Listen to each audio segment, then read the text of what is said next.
প্রিয়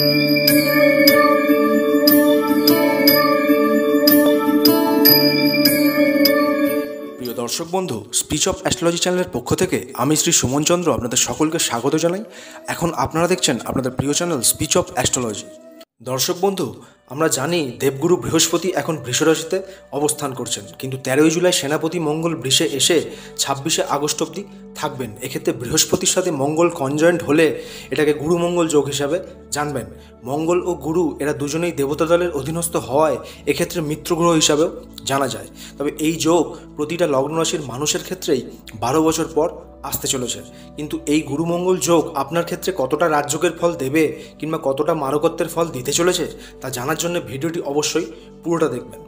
তো দর্শক বন্ধু, এই ভিডিওটিতে আলোচনা করব মেষ লগ্ন মেষ রাশি এরিস সাইনের জাতক জাতিকাদের 2024-এর 13ই জুলাই থেকে 26শে আগস্ট পর্যন্ত মঙ্গল ও গুরুর একত্র অবস্থানে অর্থাৎ এই গুরু মঙ্গল যোগের কী ফলাফল আপনারা পেতে চলেছেন।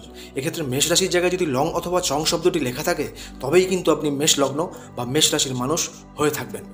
প্রিয় মেষের দর্শক বন্ধু, আপনার লগ্ন সাপেক্ষে এই গুরু মঙ্গল যোগ আপনার দ্বিতীয় ভাব অর্থাৎ ধনস্থানে লাগতে চলেছে।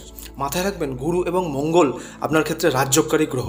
মঙ্গল এক্ষেত্রে লগ্ন রাশি অর্থাৎ দেহস্থান ও অষ্টম ভাব বিঘ্নস্থানের অধিপতি, এবং গুরু হল নবম ভাব ভাগ্যস্থান ও দ্বাদশ ভাব ব্যয়স্থানের অধিপতি।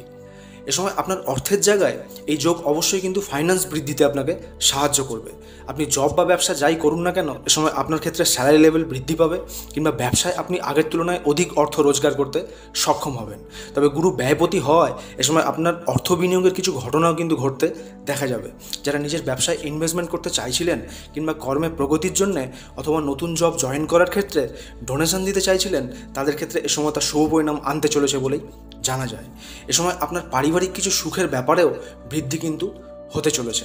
পরিবারের সদস্য সংখ্যা বৃদ্ধি পেতে পারে কিংবা এ সময় পরিবারে কোনো মাঙ্গলিক অনুষ্ঠান হতে দেখা যেতে পারে, যা শুভসূচক হবে বলেই জানবেন। তবে দ্বিতীয় স্থান থেকে বাণী বিচার করা হয়ে থাকে। মঙ্গল এক্ষেত্রে রুক্ষ শুক্র গ্রহ হওয়ার কারণে বাণীতে কটুতা আনা থেকে অবশ্যই কিন্তু এ সময় সাবধান হয়ে যাবেন। এমন কিছু কথা সামনের মানুষকে বলে ফেলবেন না যাতে সে আঁতে ঘা পেতে বাধ্য হয়। এ সময় মঙ্গল গুরুর সাথে থাকায় নিজের বাণী শুদ্ধির দিকে অবশ্যই কিন্তু নজর দেবেন। এ সময় চোখ, কান, নাক, মুখ বা গলা অর্থাৎ ইএনটি সম্পর্কিত সমস্যাও আপনার ক্ষেত্রে বৃদ্ধি পাবে।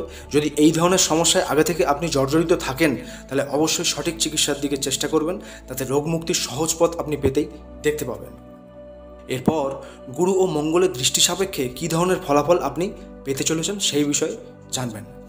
গুরু এ সময় মঙ্গল যুক্ত হয়ে তার পঞ্চম দৃষ্টি আপনার ষষ্ঠ স্থানে দেওয়ায় এ সময় রোগের সুচিকিৎসা কিন্তু এনে দেবে।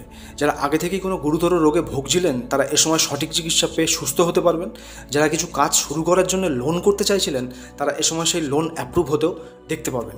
যাদের আগে থেকেই মামলা মোকদ্দমা চলছিল তারা এ সময় সেই মামলা মোকদ্দমায় জয়লাভ কিন্তু হতেও দেখতে পাবেন।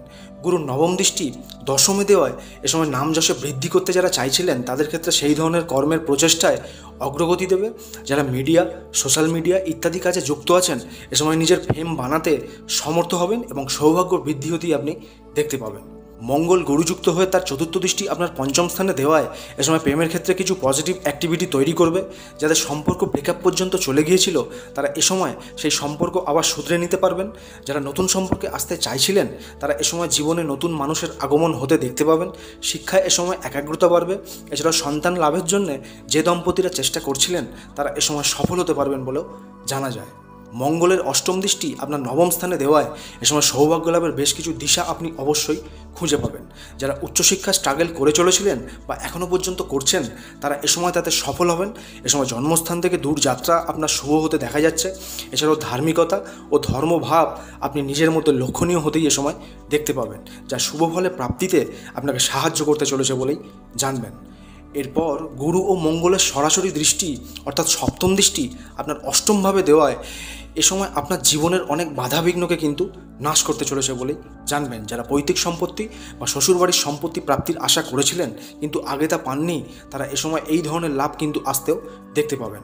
যারা আগে অনেক মৃত্যুতুল্য কষ্ট পাচ্ছিলেন কিন্তু সমাধান করতে পারছিলেন না তাদের ক্ষেত্রে এ সময় সেই কষ্ট লাঘব হবে এবং সমাধানের পথ খুঁজে পেতে সাহায্য করবে। তবে এ সময় এমন কিছু ব্যাপার আপনার চোখের সামনে উঠে আসতে পারে যা আগে আপনি জানতেন না। এ সময় আপনার বেশ কিছু দিকে শত্রুহন্তা যোগ চলবে বলেও জানা যায়। তো দর্শক বন্ধু, আজকের ভিডিওটি আপনাদের ভালো লাগলে চ্যানেলটিকে অবশ্যই সাবস্ক্রাইব করতে ভুলবেন না এবং প্রতিদিন এই ধরনের জ্ঞানবর্ধক ভিডিও দেখার জন্য চ্যানেলটির বেল আইকনে প্রেস করে পাশে থাকবেন। ঈশ্বরের কাছে প্রার্থনা করি আগত দিন সকলের ভালো কাটুক, সকলে ভালো থাকবেন, সুস্থ থাকবেন। ধন্যবাদ।